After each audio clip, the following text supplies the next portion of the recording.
আর এবার নজর রাখবো ওয়েদারের খবরের দিকে। রাজ্যে শীতের আমেজ, সকালের দিকে কুয়াশা। মালদহ, উত্তর ও দক্ষিণ দিনাজপুরে কুয়াশা, বাকি সব জেলাতেই হালকা কুয়াশা। পরিষ্কার আকাশ, কলকাতায় নামলো তাপমাত্রার পারদ।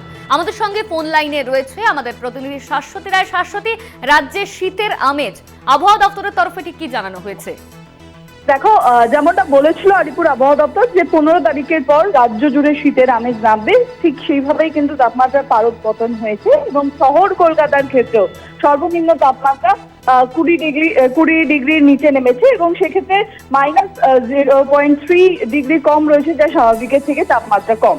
এবং সর্বোচ্চ তাপমাত্রার পারদও কিন্তু 1.2 ডিগ্রি সেলসিয়াস নিচে রয়েছে। অর্থাৎ বোঝাই যাচ্ছে শহর জুড়েও শীতের আমেজ রয়েছে সকাল থেকেই এবং ঘন কুয়াশায় ঢেকেছে রাজ্য।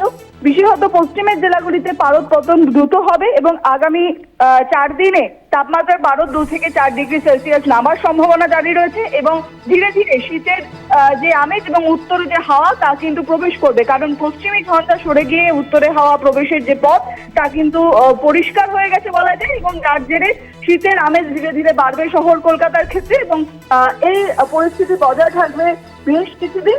তারপর কিন্তু ধীরে ধীরে তাপমাত্রার পারদ আরো বেশ কিছুটা নিচে নামার সম্ভাবনা জারি রয়েছে। ধন্যবাদ তোমায় শাশ্বতী। আমাদের সঙ্গে ফোন লাইনে ছিলেন আমাদের প্রতিনিধি শাশ্বতী রায়।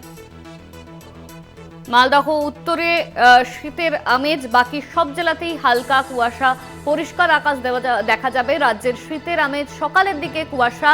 মালদহ, উত্তর ও দক্ষিণ দিনাজপুরে কুয়াশা, বাকি সব জেলাতেই হালকা কুয়াশা, পরিষ্কার আকাশ। কলকাতায় নামলো তাপমাত্রার পারদ। হাওয়া অফিসের তরফে ঠিক যেমনটা জানানো হয়েছিল যে 15 তারিখের পর কলকাতায় তাপমাত্রা নামতে পারে, ঠিক সেরকমই কিন্তু তাপমাত্রার পারদ নামলো।